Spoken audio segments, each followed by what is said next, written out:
Hi friends, welcome to our channel. నేను మీ MPR. మన ఛానల్ని లైక్ చేయండి, షేర్ చేయండి, కామెంట్ చేయండి, మరియు సబ్స్క్రైబ్ మాత్రం ముఖ్యంగా సబ్స్క్రైబ్ చేయండి. ఇక జగన్మోహన్ రెడ్డి గారు మరో 4 మెట్లు ఎక్కారా అని అంటే, ఆయన నిన్న తన కార్యకర్తను వెళ్ళి వారి కార్యకర్త కుటుంబాన్ని పరామర్శించిన తర్వాత ఆయన ప్రెస్ మీట్ పెట్టి ఆయన మాట్లాడిన దాన్ని బట్టి చూస్తే ఆయన చాలా హోందాతనంగానే వ్యవహరించాడు అన్నట్టుగా తెలుస్తూ ఉంది. అయితే ఇక్కడ ప్రభుత్వం మరి హోందాతనం వ్యవహరించిందా అంటే, ప్రభుత్వం అయితే ఖచ్చితంగా తన హోందాతనాన్ని నిరూపించుకోలేదు జగన్మోహన్ రెడ్డి గారి వ్యవహారంలో. అదేంటి అంటే, జగన్మోహన్ రెడ్డి గారు ఆయన ఇప్పటికి ప్రతిపక్షంగా ఆయనకు ప్రజలు ఇవ్వకపోయినప్పటికీ 40% ఓటుతో ప్రతిపక్ష నేత ఆయనే. అయితే ఆయన ఒక పార్టీ అధ్యక్షుడిగా తన పార్టీ కార్యకర్త చనిపోయినప్పుడు ఆ పార్టీ అధ్యక్షుడిగా ఆయన వెళ్ళేసి ఆ కార్యకర్త కుటుంబాన్ని పరామర్శించడం ఆయన హక్కు.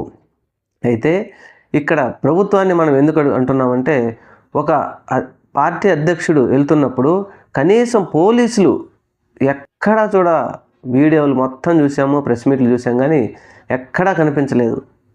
ఎంతసేపు మాజీ ఎమ్మెల్యేలు వాళ్ళు పోలీసులు చేయాల్సిన పని వాళ్ళు చేశారే కానీ పోలీసులను మాత్రం ప్రభుత్వం ఏర్పాటు చేయలేదు. మరి జగన్మోహన్ రెడ్డి గారికి థ్రెట్ ఉంది, ఇప్పటికే చాలా థ్రెట్ ఉంది. అంత థ్రెట్ ఉన్నప్పుడు మరి పోలీసుల్ని పంపించకపోవడం, సెక్యూరిటీ ఏర్పాటు చేయకపోవడం, మరి ప్రభుత్వం నిర్లక్ష్యంగా వ్యవహరిస్తుందా, లేదంటే జగన్మోహన్ రెడ్డి గారికి ఏదైనా పర్వాలేదని ఆలోచిస్తుందో తెలియదో అర్థం కాలేదు. కానీ ప్రభుత్వం జగన్కి సెక్యూరిటీ ఇవ్వటంలో మాత్రం ప్రభుత్వం వైఫల్యం చెందిందే అనాలి.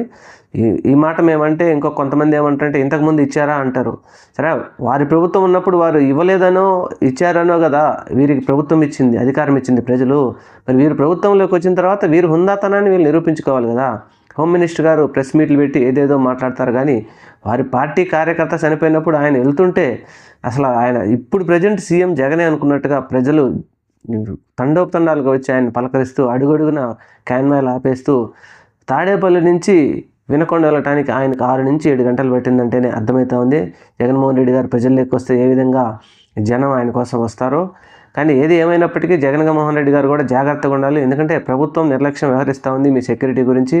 అందువల్ల ప్రభుత్వం ఇవ్వకపోతే మీరు పర్సనల్ సెక్యూరిటీ అయినా పెట్టుకోవాలి, కానీ ఇంత ధైర్యంగా జనాల్లోకి మీరు వెళ్ళిపోతున్నారు. కానీ రేపు జరగరాంది ఏదైనా జరిగినా మీ మీద నమ్మకం పెట్టుకొని మీకోసం బ్రతికేటువంటి మీ అభిమానులు కావచ్చు, మీ పార్టీ నాయకులు కావచ్చు, ఏదైనా జరిగితే మాత్రం చాలా ఇబ్బంది పడిపోతారు. అందువల్ల జగన్మోహన్ రెడ్డి గారు మాత్రం పర్సనల్ సెక్యూరిటీ పెట్టుకోవాల్సిందే. నిన్న మాత్రం ప్రభుత్వం ఎట్టి పరిస్థితుల్లో వైఫల్యమని మనం అనాలి, పోలీసులు వైఫల్యమని చెప్పాలి. Thank you.